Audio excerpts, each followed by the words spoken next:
Hi guys. Look, I thought I'd just give you another update on what's been happening with the Arizonian cactus cowboy.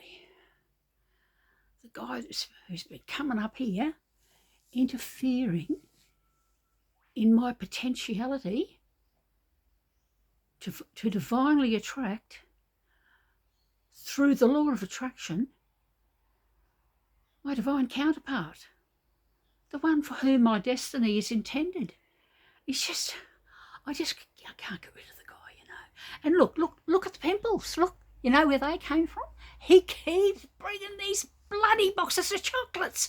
And I said to him, don't bring any more chocolates into this house. He said, well, you don't have to eat them. I said, yes, I do. I said, just don't bring them. You know, you can't get through to that man, you know. You just can't get through to him.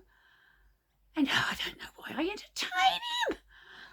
I just don't know. Hang on a minute. I've got a bit, it's a bit cool up here. I'm just going to have a sip of my ice hot tea.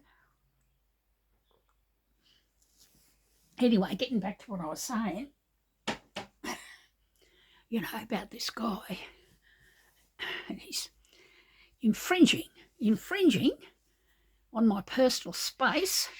Anyway, look, he got out of his motorbike panniers the other night, this bottle, you see, and it looks suspiciously like a bottle of alcohol, an alcoholic beverage, no less. And I called out through the window. I said, hey, mate, don't you bring that in here. This is an alcohol-free zone.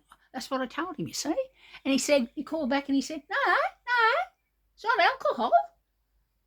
I said, well, what is it then? He said, it's olive oil. I said, he wants more bloody potato chips. I've never seen anyone such a glutton for bloody potato chips, you know. He's always got me cooking them out there, you know. Put the old chip basket into the olive oil, you know, fill it up full of, you know, cut up potatoes with a crinkle cutter, you know. He scoffs down the whole big bloody plate full, you know. Loves potato chips. But anyway, look, I'd go on there, especially if you give him a hamburger with it. Oh, my God, he'll demolish the lot in 2 seconds, you know. Anyway, look. The thing is, I said to him, well, I've got plenty of olive oil. He said, I didn't bring it up to cook chips. I said, well, what did you bring it for? He said, well,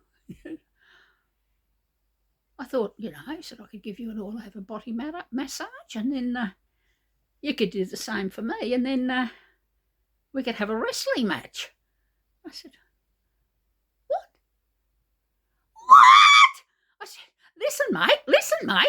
I said, don't you come up here with your bloody deviant, kinky, bloody Grecian ways. I said, that's not what goes on here in Australia. I said, listen, I am a true blue Australian woman, right? Like my mother was before me, right? Yes. And we have descended from the British, no less. And have you ever heard the expression, no sex please, we're British? Well, that's me, that's us. And he said, well, how do you procreate then? I said, well, never you mind about that. It's none of your business. We manage it somehow. I said, not only that, I said, you're going to do this thing that you were suggesting on my nice clean sheets. He said, oh, no. He said, I saw a nice grassy patch over there in the bushes. I said, what? It's the middle of bloody winter. I'd freeze me bum off. And he said, oh, no, I'd keep you warm. I said, no, you bloody wouldn't. And you didn't even bring a blanket with you, did you? No. Oh, my God. Now, listen, this is what I'm saying, you see, how he's wearing me down. I don't want to get worn down like Cynthia. He's gradually seeping into my subconscious, you see. All these kinky little thoughts. But he won't win. He won't win because I am an Australian woman, very staunch in my beliefs and my morality, and I think in pure terms. And no, he won't get past me. No, he won't get past me. Anyway, look, I've got to say, my father warned me about this, you see. Dad said, now listen, my girl. He said, never, never, never entertain the idea of getting involved with a man with a long, pointy nose. See, my father always used to do that, see? Sharpen his nose. And I said, Dad, you've got a long, pointy nose. And he said, well, yeah, that's beside the point, my girl. And he said, and anyway, look, he said, not only but also never get involved with a man who's got a long, pointy nose and dark, curly hair. I said, but Dad, you've got dark, curly hair? Well, what's left of it? Not much left of it, but, you know, what you got there, still dark and curly.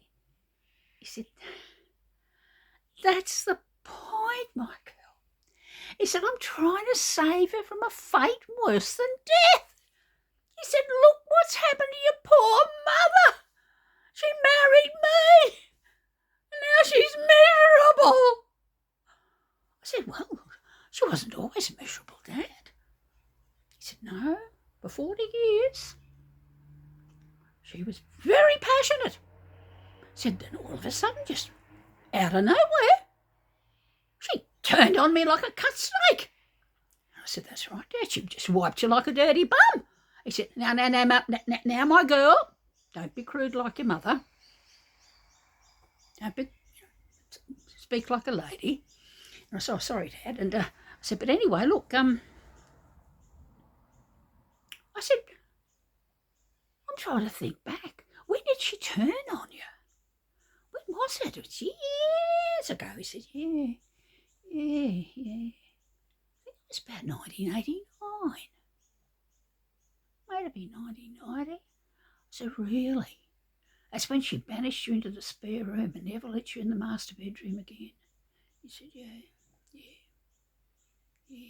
That was about the year it happened. I said, I can't understand it, Dad. There you were, a fine, upstanding member of the Australian Communist Party, a very successful small businessman. You've always provided for your wife and children, absolutely, unfailingly. You've been an impeccably loyal husband. I can't understand it, Dad. He said, yes, my girl, she just turned on me. You know, like a wild thing. She said, you rotten bastard. She said, you've been leading me up the garden path for 40 bloody years, you rotter. You bloody Stalinist, she said. Dad said, what? But you love Joey Stalin. She said, yes, I did once. She said, but he's just a bloody warmonger, a war hog like Churchill. Oh, she completely changed her tune, my girl. I couldn't get over it. I said, no. I said, it's a bit of a shock. It would have been a bit of a shock. It was a shock to all of us kids, you know. We couldn't work it out. So there you go. As Dad said, I'm trying to save you from a fate worse than death, my girl. He said, never, never, never be silly like your mother and get yourself tied up with a man with a long, pointy nose and dark, curly hair, because that's the fate that awaits you. You'll end up a very bloody unhappy woman. He said, and I couldn't stand to see you go down the same hole as your mother. He said, yeah. But anyway, I just thought I'd give you that update. And, so hang on, I'll just have a sip of my tea. And, anyway.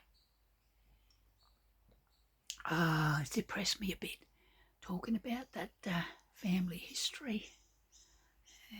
It's a shame, really, isn't it? But anyway, I'll catch you later.